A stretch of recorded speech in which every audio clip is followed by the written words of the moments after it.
Jeff with Bass Musician Magazine, here with Liam from Dillinger Escape Plan. Hi again. We're just going to have a quick chat about life and bass and whatever else we want to talk about right now. So I guess how'd you get started with playing bass? Was there any particular huge inspiration or somebody specific that you saw and you were like, I got to do this? It was a combination of things. In terms of bass players, it wasn't like this, it wasn't like Flea or Jocko. It was this dude that was the kind of like mentor on this outward bound type thing I went on when I was a kid. I was 11 years old. I went to backpack in the woods for a couple weeks, and the guy who was kind of taking our little group around was older and a musician, and we talked about music a lot. And I was like, yeah, I'm into this. I'm into Faith No More. I'm into Primus. I kind of want to play drums. And he was like, oh, those bands all have great drummers, but they all have great bass players. I'm a bass player. I'm really into those bands too. And I sort of simultaneously, it was kind of an idolization of this dude of oh, okay, maybe I want to play bass. And just this whole other side of it where my parents are divorced. I can't bring a drum set back and forth all the time. Maybe a bass is more portable.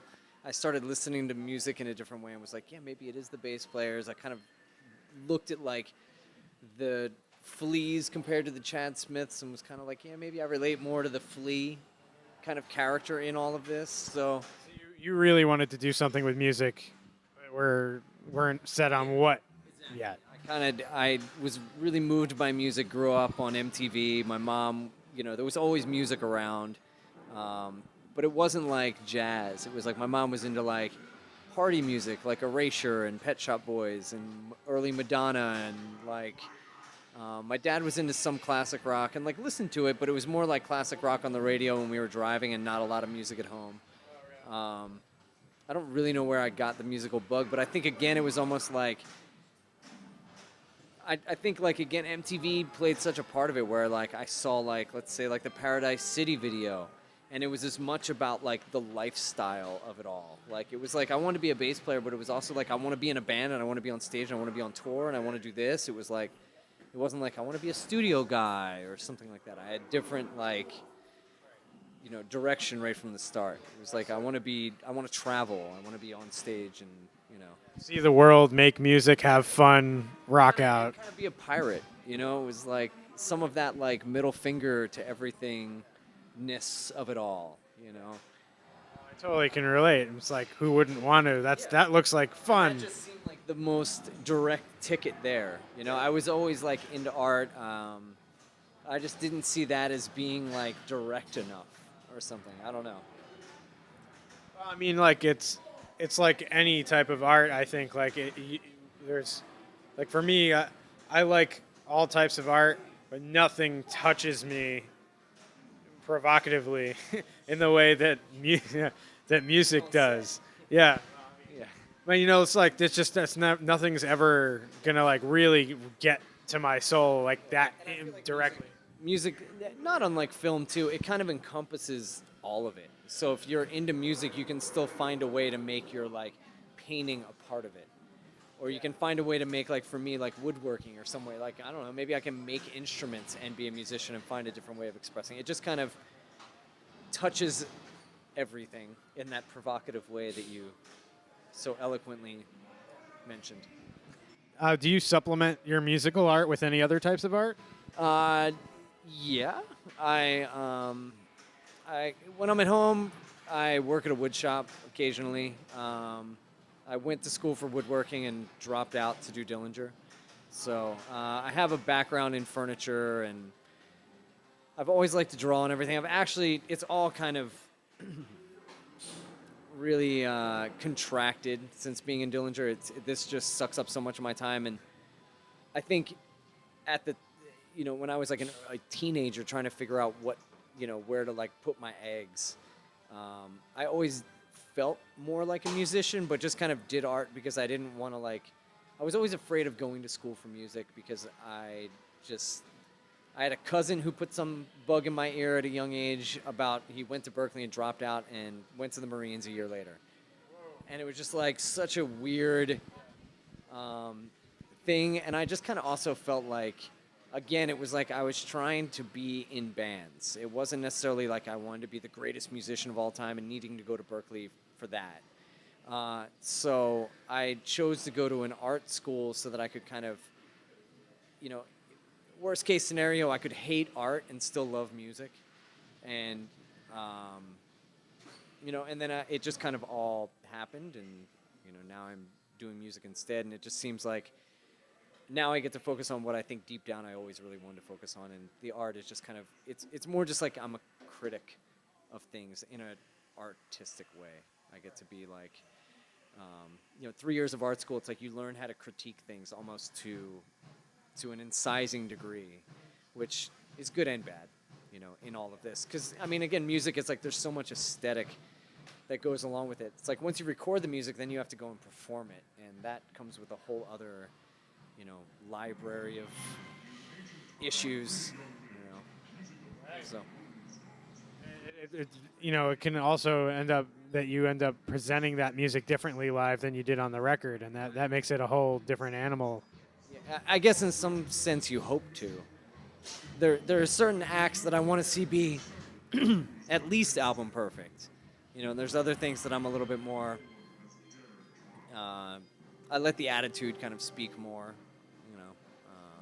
I think Dillinger is kind of, again, a little bit like I don't want to say high energy, low accuracy, but I think energy over accuracy in some sense. Oh, without a doubt. I can't even begin to think of another band where I'd go see you and go, wow, that's the most energy I'd ever seen on stage. Like it is all about the energy.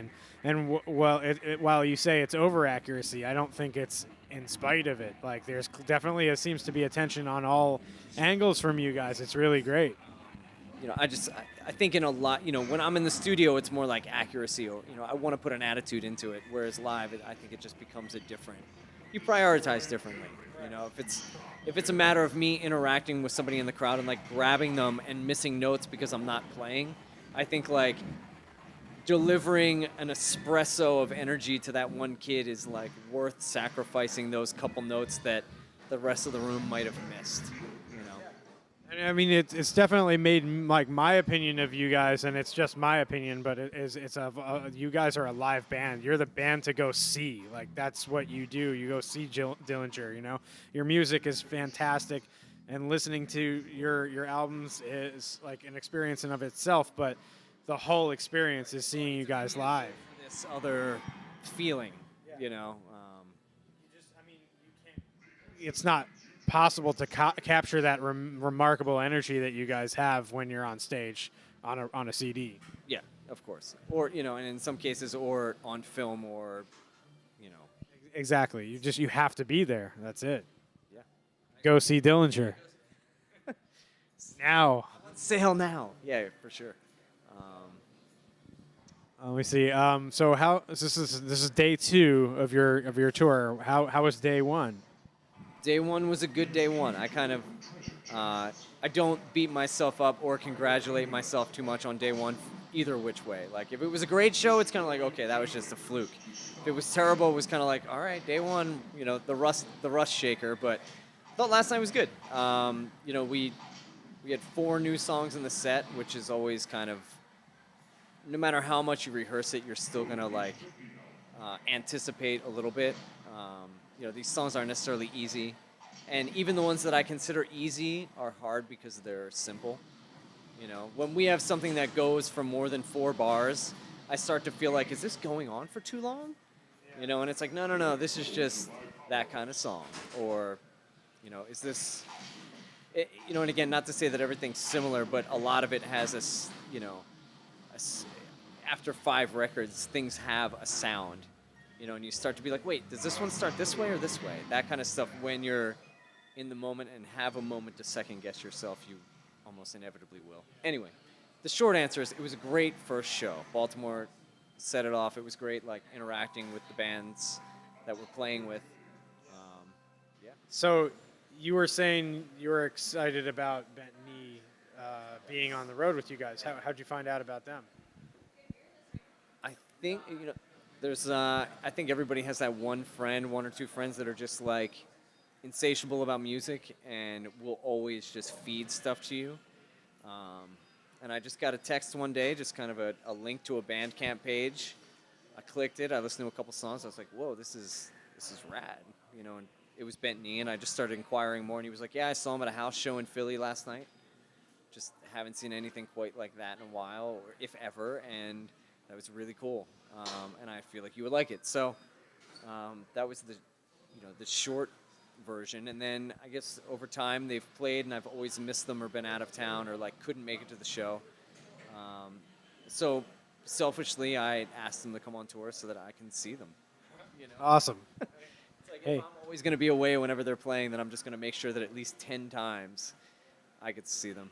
Yeah, that's awesome. Hey, supporting younger aspiring artists and listening to music you like. For sure, absolutely. So back to Dillinger, based on what you were saying before, how many did you do other band things before you ended up with Dillinger? Or, because, but no, I mean nothing. Maybe something that's like suburban Philadelphia people would care about, but like nothing I would say. I mean, actually, there was one Starkweather. I played with them. They were kind of like an early influence of mine, and just through a strange twist of events and mutual friends, they asked me to play with them for a little bit back in 2000 something, early 2000. So, but that was really at the same time the Dillinger thing was happening. It was almost like simultaneous for a little while. But it wasn't like, you know, I got into, you know, the same friend that I was saying introduced me to Bent Knee, was actually asked to play bass in Dillinger. And then he kind of fed the offer to me. He's mostly a guitar player and was like, "Hey, I think this gig is more your speed." So. what speed is that? Go? Yeah, just full speed.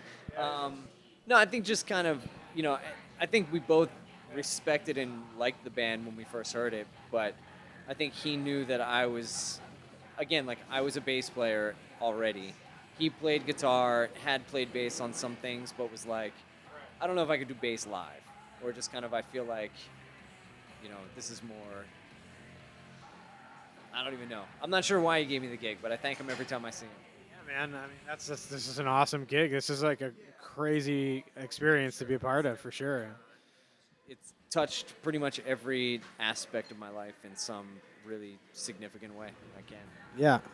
I'm getting, you know, we've kind of announced this breakup business, and yeah, I can't help but get really sentimental and take inventory on all the like really rad things that this has brought into my life. So, yeah. I mean, it's had to have been an amazing experience to play all these places, see all these places, meet all these people, and make all this great music. Yeah, I mean, yeah, just all of it. You know, just the relationship I have with these five guys. You know, especially you know Ben and Greg, who I've been with forever. It seems like. You know, like I met my wife on tour. We have a kid. It's like so much of my fortune is, you know, because of all of this. So yeah, it's just, and again, yeah, I love to travel. I love meeting new people and like just kind of digging in. So yeah, this has been, I don't intend to stop, but yes, for, you know, if this thing is coming to the end of the line, then so be it. Well, do you have any plans, any musical projects you have brewing, other things that you want people to know about? I should have 2 other full lengths worth of rad metal coming out in 2017. So awesome. You guys will have to make sure you get out and check out what Liam's up to. For now, make sure you go see Dillinger. Do it now. Anyway, I'm Jeff with Bass Musician. We're here with Liam. Thanks for talking to us. I really appreciate it. Thank you. Thank you all.